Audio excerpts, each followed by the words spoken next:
Right, hello lads and lasses, and welcome back to Boys Down Under, where Celtic are due to play Livingston tonight for me, and for you folk in the UK it will be this Arvo. And look, like usual, we'll be covering the game, both teams heading into it, injuries and suspensions, my starting Celtic 11 and my final score prediction. Before we get into the video though, I'm setting a goal of 950 subscribers by the end of the game tonight. I'm sure there are 30 odd of you watching this and not subscribed, so even if you think you are or you haven't yet, please click that button. And yeah, you know, everything is appreciated, so thank you very much. But without further ado, let's get into it. So Celtic are set to play Livingston, as I said, at the Tony Macaroni Spaghetti Head Stadium, which is, funnily enough, Livingston's home ground that has a lovely, lovely artificial pitch just waiting there to be torn up and real grass be grown on that. In terms of the head-to-head, and a little fun fact which I'm sure has been going around and everyone's heard by this point, Celtic have not beaten Livingston at home since 2000.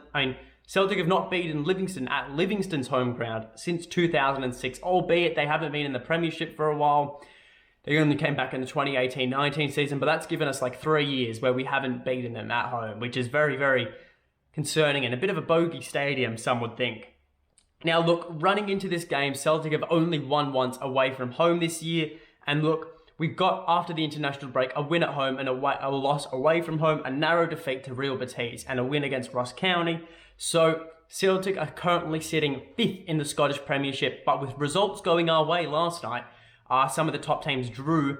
Well, Celtic, if they win tonight, they could easily leapfrog all those teams and head up into the top two, depending on other teams' results.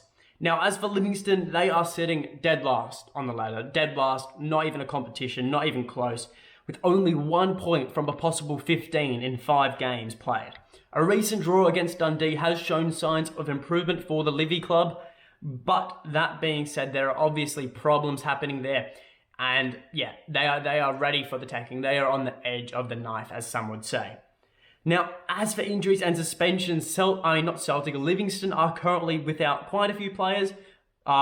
This is just the list I saw, so correct me if I'm wrong with these names. Craig Sibbald, Sean Kelly, Jace Cabia, and Jack McMillan are all definitely out. And then Stephen Omyonga and Jack Longridge are both highly unlikely to play, but miracles happen. Now, Celtic, however, can't miss them out. Celtic are still in the wars.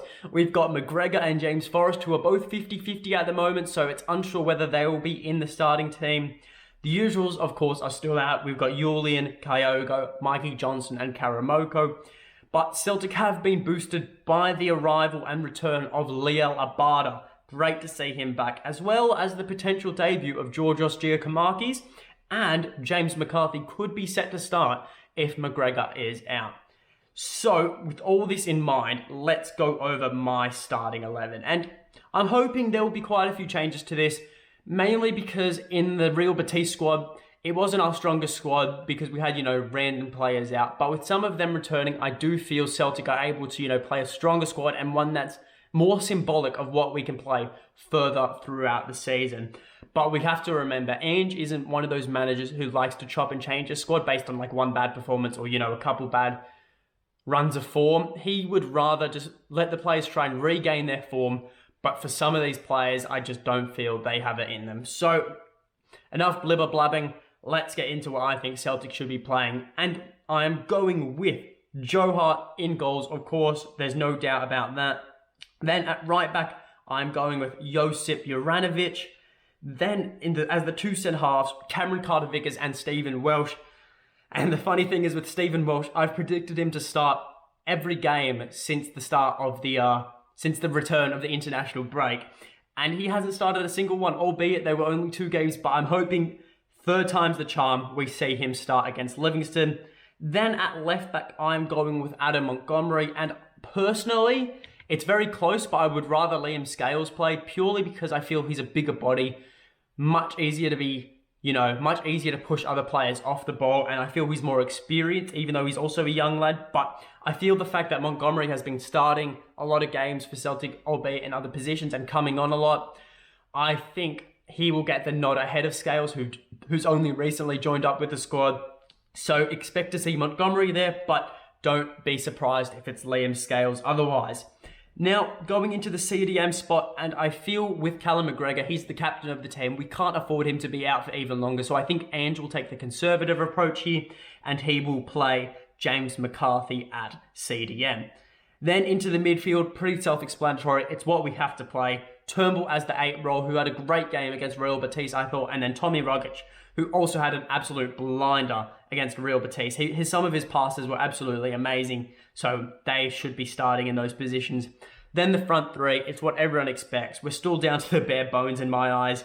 Leo Abada, he's on the right wing. Then we're going to have Felipe Jota move back to the left wing. Even though I thought Jota was amazing on the right wing, I feel he will play on the left purely because Abada's a naturally gifted and can only play a right winger.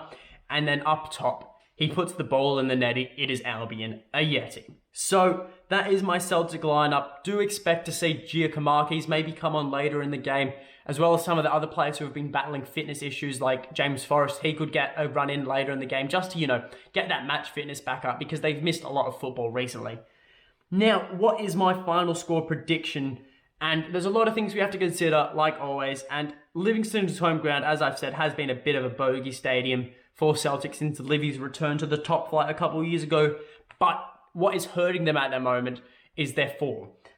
And their form this season has been worse than every team Celtic has pumped. That includes Dundee, Ross County, and St. Mirren. Celtic pumped those 3 teams. And yet, Livingston are doing even worse. So that does suggest it should be a comfortable Celtic win. Now, we saw Celtic's ability to score goals against Real Betis. Now, Real Betis are a classy side. And the fact Celtic put 3 goals on them just shows how quality our attacking football is at the moment, even with a bit of a makeshift front 3. So with Abada's return, goals should be coming in thick and fast. And look, Ajeti's got it even more form. Jota's found even more form. It's just the front 3 is absolutely firing at the moment, and that should lead to goals. But we also have to consider mentality. Now, with the younger players, it could be more of an issue. And what I'm talking about is the fact that Celtic know they're playing the last place team on the league. Now, they could get overconfident. They could, think it's a walk in the park, and they could go out and be a shithouse to a draw. But I feel Celtic have enough experience in the squad in players like Albion Ajeti, James McCarthy, Joe Hart, Josip Juranovic. Those are the sort of players that have the experience to keep a calm and level head for the younger players around them. And, take this squad through an easier game and not let them go overconfident and just stick to the basics and absolutely destroy Livingston Football Club. And look, last thing we have to consider, we're playing on a shitbox of a field. There's no question, no doubt about that. But with all this being said, I'm going with a comfortable 5-0 win to Celtic. I feel it will be a game where it could be 7 or 8 goals, but we only get, 5 in the back of the net. It's going to be one of them, a game of many chances for Celtic. But that is all from me. So I won't be live streaming the game tonight because, me and my dad like to watch them together, and I don't really think he wants to be live streamed to everyone on YouTube. So that's that. Remember to hit the subscribe button. 950 subscribers by the end of the game. But that is all from me. So until next time, hail, hail.